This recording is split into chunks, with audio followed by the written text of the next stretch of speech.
Misa BPJS Kesehatan berencana menghapus program layanan kesehatan kelas 1, kelas 2, dan 3. Sebagai gantinya akan diberlakukan program kelas rawat inap standar. Anggota DPR pun menilai perubahan layanan ini akan memiliki konsekuensi.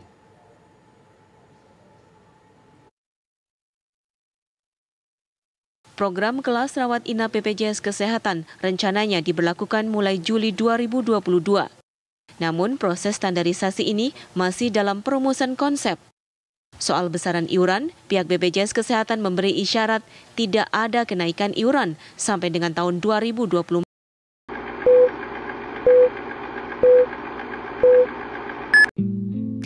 Assalamualaikum warahmatullahi wabarakatuh. Halo semuanya, perkenalkan nama saya Iren Jeti Nuranisa. Saya dari kelas IKMA dari Fakultas Kesehatan Masyarakat jurusan Ilmu Kesehatan Masyarakat Universitas Sriwijaya. Di sini saya akan menjelaskan isu tentang implementasi kebijakan Badan Penyelenggara Jaminan Sosial Kesehatan di Puskesmas Kopo, Kecamatan Kutawaringin, Kabupaten Bandung. Dengan dosen pengampu Ibu Halimatul Munawara SKM MKM. Lalu adapun yang saya akan bahas, yang pertama ada sumber jurnal, yang kedua ada analisis masalah pada jurnal, yang ketiga perundang-undangan kesehatan yang berkaitan dengan masalah, yang keempat solusi yang dilakukan, dan yang terakhir yang kelima yaitu kesimpulan. Selanjutnya, yang pertama ada sumber jurnal. Jurnal ini ditulis oleh Enceng Sakti Alamsyah, Ratnami Sadai, dan Deasi Silpasari pada tahun 2020. Tentang implementasi kebijakan Badan Penyelenggara Jaminan Sosial Kesehatan di Puskesmas Kopo, Kecamatan Kutawaringin, Kabupaten Bandung. Artikel ini bertujuan untuk menelaah implementasi kebijakan BPJS Kesehatan di Pusat Kesehatan Masyarakat Kopo, Kecamatan Kutawaringin, Kabupaten Bandung. Selanjutnya ada analisis masalah, yaitu Puskesmas Kopo telah menjalankan implementasi kebijakan BPJS Kesehatan. Puskesmas ini memiliki tenaga kesehatan yang memahami tujuan kebijakan BPJS Kesehatan sehingga mereka patuh terhadap klausa-klausa kebijakan yang ada. Lalu mereka juga mumpuni menangani kasus-kasus yang menjadi tanggung jawab fasilitas kesehatan tingkat pertama dengan kecenderungan sikap yang antusias dalam mengimplementasikan kebijakan BPJS Kesehatan. Puskesmas Kopo ini melakukan hubungan yang intens dengan kantor BPJS dalam implementasi kebijakan BPJS dari aspek lingkungan ekonomi, sosial, dan politik. Masyarakat di wilayah kerja Puskesmas Kopo memiliki tingkat kepedulian terhadap program BPJS Kesehatan. Kepedulian ini muncul dari kesadaran dan realita bahwa program BPJS Kesehatan mampu meningkatkan taraf kesehatan masyarakat tanpa membedakan dari jenis-jenis profesinya. Lalu metode penelitiannya, penelitian ini menggunakan metode kualitatif dan deskriptif. Menurut Sugino, metode penelitian kualitatif sering disebut sebagai metode penelitian alam karena dilakukan pada kondisi alamiah atau natural environment. Metode ini awalnya banyak digunakan dalam studi antropologi budaya, dikenal juga dengan sebagai metode etnografi. Data yang dikumpulkan dan dianalisis dianggap kualitatif karena sifatnya yang kualitatif. Yang ketiga, ada undang-undang kesehatan yang berkaitan dengan masalah. Yang pertama, ada pasal 28H ayat 1 Undang-Undang 1945, yaitu setiap orang berhak menikmati jasmani dan rohani, kesehatan, tempat tinggal, dan kehidupan yang baik dan sehat, lingkungan dan hak atas pelayanan kesehatan. Dan pasal 34 ayat 3, negara bertanggung jawab untuk menyediakan fasilitas pelayanan kesehatan yang memadai dan fasilitas pelayanan umum.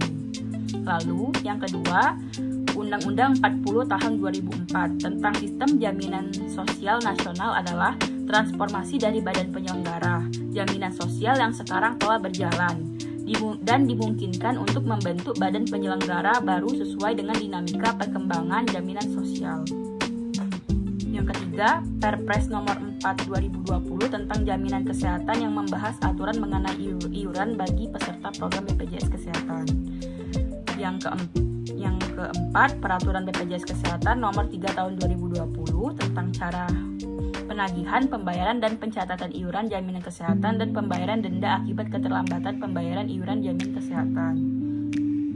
Yang kelima, yang terakhir, Peraturan Presiden Nomor 82/2018 tentang Jaminan Kesehatan dan Peraturan Menteri Kesehatan Nomor 55/2015 tentang Pelayanan Kesehatan pada Jaminan Kesehatan Nasional JKN sebagai dasar aturan untuk pelaksanaan pelayanan bagi peserta BPJS Kesehatan.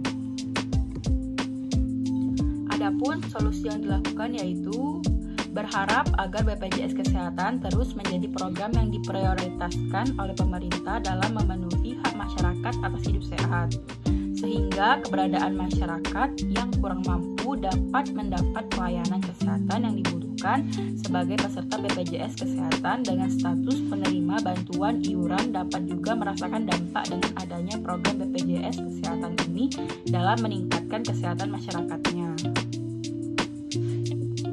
Terakhir yaitu kesimpulannya, implementasi kebijakan BPJS Kesehatan di Pusat Kesehatan Masyarakat Kopo, Kecamatan Kota Waringin, Kabupaten Bandung sebagai berikut. Yang pertama, ukuran dan tujuan kebijakan. Jaminan Kesehatan Nasional ini dalam bentuk program BPJS Kesehatan membantu masyarakat dalam mengatasi masalah kesehatan.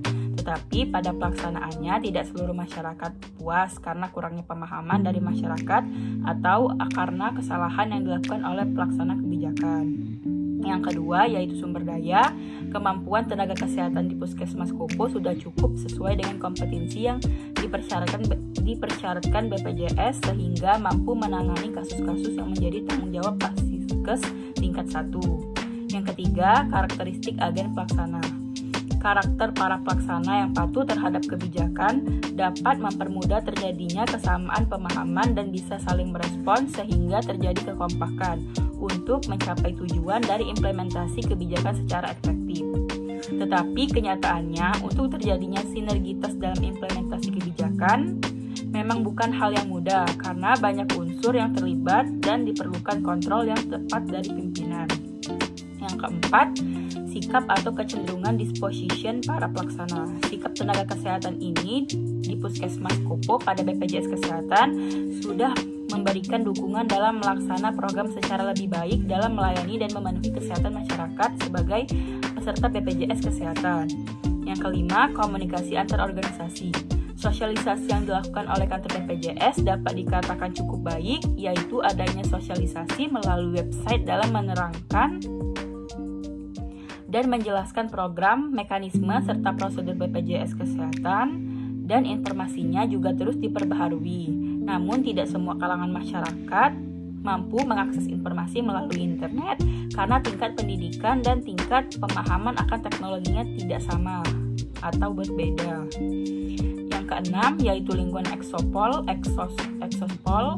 Masyarakat dalam area kerja Puskesmas Kopo ini dilihat dari aspek sosial, ternyata memiliki tingkat kepedulian yang tinggi terhadap keberlangsungan program BPJS Kesehatan karena merasa bahwa adanya program tersebut terasa membantu meningkatkan taraf kesehatan masyarakat.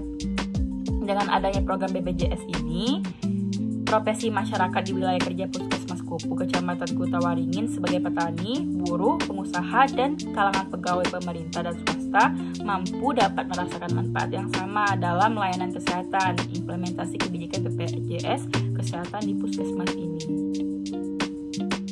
Serta dapat ditarik kesimpulan juga bahwa implementasi kebijakan BPJS Kesehatan di Puskesmas Kopo, Kecamatan Kota Waringin, Kabupaten Bandung ini masih terdapat kendala yang ditemukan dalam pelaksanaan, yaitu pendataan terhadap masyarakat yang berhak menjadi peserta PBI belum sepenuhnya tepat sasaran, dikarenakan adanya keterbatasan tenaga kesehatan dalam memberikan layanan dan masih ada tenaga kesehatan di Puskesmas Kopo yang belum mengurus STR dan SIP. Sekian penjelasan yang dapat saya sampaikan. Kurang dan lebih saya mohon maaf. Terima kasih. Wabillahi taufiq wal hidayah. Wassalamualaikum warahmatullahi wabarakatuh.